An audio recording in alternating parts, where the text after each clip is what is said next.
இந்த தேர்தல் காலங்களில் நாங்க பார்த்திருப்போம். ஜேவிபிக்கு எதிராக அன்றைக்கு எதிராக நீங்க எல்லாம் கொலைக்காரர்கள் சொன்னாங்க. 83 இத்தனாயிரம் பேரை கொண்டிருக்கிறீங்கன்னு சொல்லி. அப்ப இதை யாரும் கூப்பிட்டு கேட்டாங்களா ப்ரூஃப் பண்ணுன்னு சொல்லி. ஏனைய அரசியல் விஷயங்கள்ல ஒவ்வொரு அரசியல்வாதிகளை பத்தி அவங்க கொலைக்காரன் இவன் கள்ளன் இவன் பேங்க் உடைச்சான்னு சொல்லி எவ்வளவு ஸ்டேட்மெண்ட் கொடுத்திருக்கிறீங்க. அப்ப ஏன் இந்த நாட்டில் இருக்கக்கூடிய எங்களையே விட நீங்க கொலைக்கார இஸ்ரேல்காரனுக்கு இவ்வளவு மதிப்பு கொடுத்து கொண்டிருக்கிறீங்க.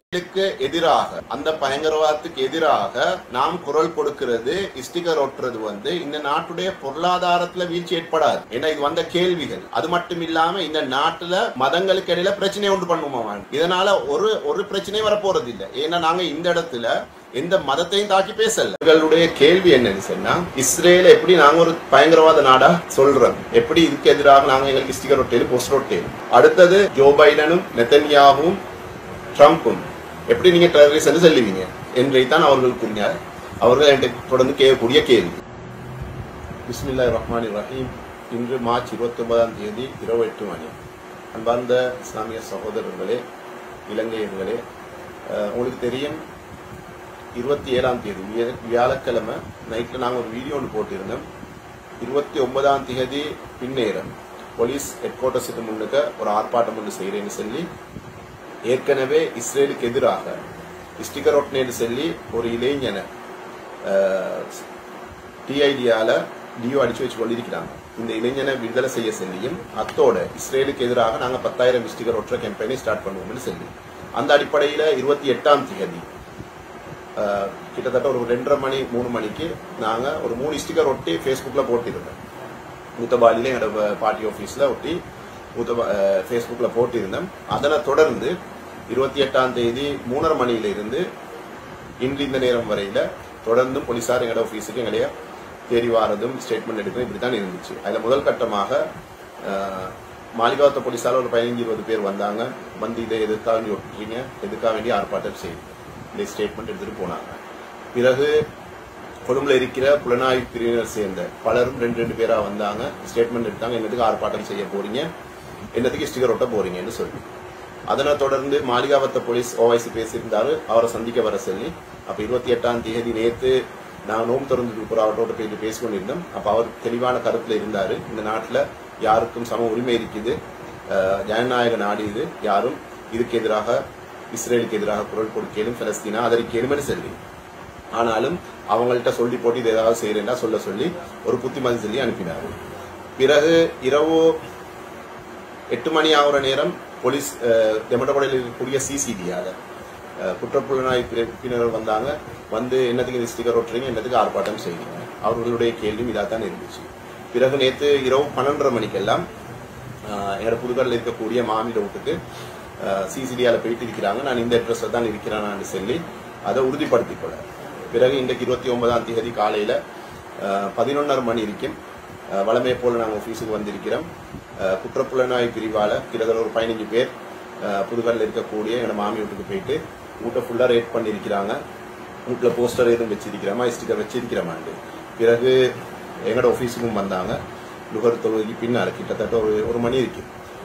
வந்து எனக்கு ஸ்டேட்மெண்ட் எடுக்கணும்னு சொன்னாங்க. எத்தனை மணிக்கு வர 7 மணிக்கு கேட்டுட்டு அப்ப நான் 4 மணி டைம் கொடுத்திருந்தேன். ஆர்ப்பாட்டம் 3 மணிக்கு வச்சிருக்கிறதுனால அப்ப அங்க போனதுக்கு போறோம். தொடர்ந்து கோலா இருக்குது, உடனடியாக அவங்கள்ட்ட ஸ்டேட்மெண்ட் எடுக்கணும், அவசரமா வாங்கணும் சொல்லி.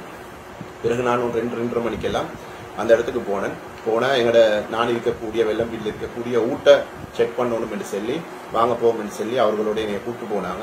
போயிட்டு வீட்டை போயிட்டு பார்த்தாங்க. அல்ஹம்துலில்லாஹ் வீட்டில் அப்படியான பொருட்கள் நாங்க எங்கேயுமே எப்பயும் வச்சுக்கொண்டு இல்லை. அப்ப அதை செக் பண்ணி போட்டு ஸ்டேட்மெண்ட் எடுக்கணும்னு திரும்ப வந்தாங்க. நான் ஏன் இந்த விஷயங்களை சொல்றேன்னு சொன்னா, முஸ்லீம்கள் இந்த நாட்டு மக்கள் விசேஷமாக இந்த விஷயங்கள்ல தெளிவா இருக்கணும், என்ன நடக்குதுன்னு சொல்லி. அப்ப அந்த அடிப்படையில அவர்களுடைய கேள்வி என்னன்னு சொன்னா, இஸ்ரேல எப்படி நாங்க ஒரு பயங்கரவாத நாடா சொல்றோம், எப்படி இதுக்கு எதிராக நாங்க எங்களுக்கு ஸ்டிக்கர் ஒட்டேன் போஸ்டர் ஒட்டேன். அடுத்தது ஜோ பைடனும் நெத்தன்யாவும் ட்ரம்பும் எப்படி நீங்க டெரரிஸ்ட் சொல்லுவீங்க என்றைத்தான் அவர்கள் கூறினார். அவர்கள் என்கிட்ட தொடர்ந்து கேட்கக்கூடிய கேள்வி. அப்ப அதுக்கு நான் அல்ஹம்துலில்லாஹ்னு சொல்லி பதில் சொல்லிட்டேன். பதில் சொல்லி போட்டு ஒரு 5:30 மணி ஆகும் போல சரி தேவைப்பட்டா கூப்பிடுவோம் என்று சொல்லிட்டு ஏன்னா போனை வச்சு கொண்டு இருக்கிறாங்க. போன்ல என்னென்ன இருக்கிறேன்னு நாங்க செக் பண்ணணும்னு சொல்லி எனக்கு இந்த விஷயத்துல அல்ஹம்துலில்லாஹ் நான் அல்லாஹ்வுக்கு நன்றி செலுத்துறேன். கிட்டத்தட்ட 500 நாட்களுக்கு மேல பலஸ்தீன்ல பல குழந்தைகள், பெண்கள், அப்பாவிகள் தொடர்ந்தும் ஷஹீதாக்கப்பட்டு வந்து கொண்டிருக்கிறாங்க. அந்த நடமாடும் சுகதாக்களுக்காக வேண்டி எங்களால இப்படி ஒரு சின்ன முயற்சியை சரி செய்யக்கூடிய சந்தர்ப்பத்தை அல்லாஹ் எங்களுக்கு தந்தான். அதுக்கு அல்ஹம்துலில்லாஹ். அத்தோட இன்றைக்கு எனக்கு நடந்த இந்த இடையூறுகள் இது சம்பந்தமாக உடனடியாக இதை வெளிக்கு கொண்டு வந்து இதற்காக ஆதரவளிச்ச எனது நண்பன் பார்லமெண்ட் உறுப்பினர் முஜிபுர் ரஹ்மான், சகோதரர் சட்டத்தரணி இஜாஸ் ஹிஸ்புல்லா உட்பட அவர்களுடைய குழுவினர்களுக்கு அல்லாஹ் அவங்களுக்கு நிறைய கூலிகளை தருவான். இது மாதிரி பலரும் முன்வரணும். அத்தோட இந்த விஷயத்துல மிக தெளிவாக இருங்க. இஸ்ரேலுக்கு எதிராக ஸ்டிக்கர் ஒட்டுறது இந்த நாட்டில் சட்டவிரோதமான விஷயம் அல்ல. இதுல தெளிவா இருந்துக்கோங்க.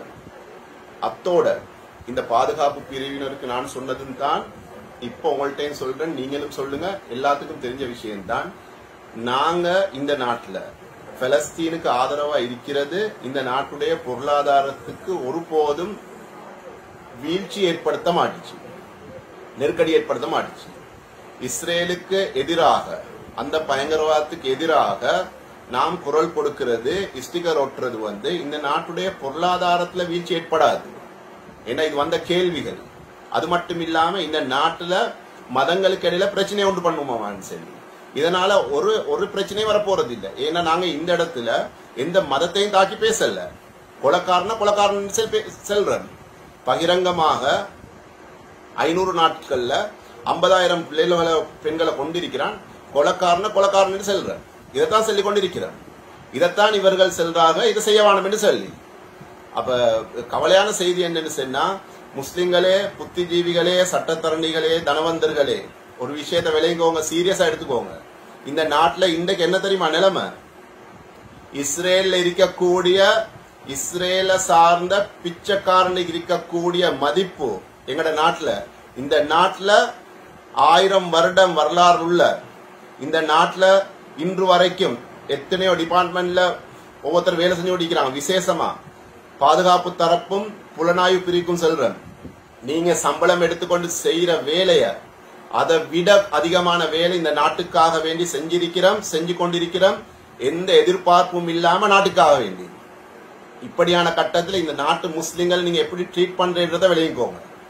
அப்ப எங்களுக்கு ஒரு சந்தேகம் வருது, பாதுகாப்பு தரப்புல யாராவது அரசாங்கத்துக்கு எதிராக வேலை செய்யறாங்களாண்டு. ஏன்னா இப்படி ஒவ்வொன்று நடக்கிற நேரம் மக்கள் அரசாங்கத்தை பேச போறாங்க, அது சிலவங்க விளங்காம இருக்கிறாங்க.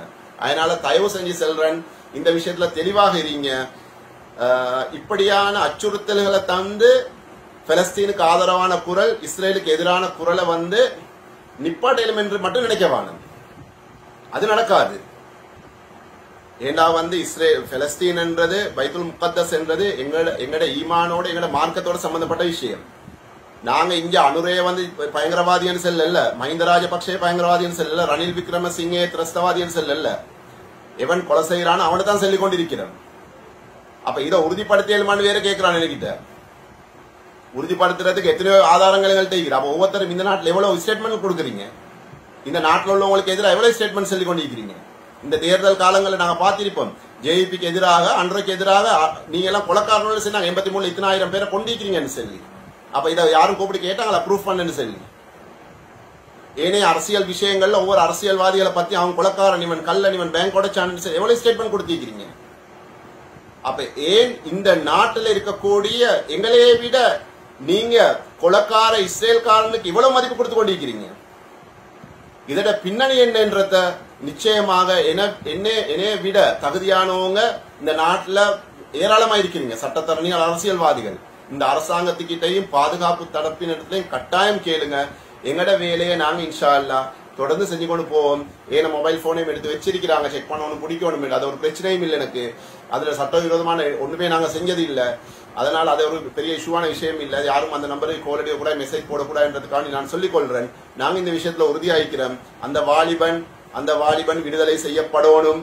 இஸ்ரேலுக்கு எதிரான கோஷம் எழுப்பப்படணும். பலஸ்தீனுக்கு எதிரான கோஷம், ஆதரவான கோஷம் இந்த நாட்டில் எழுப்பப்படணும்.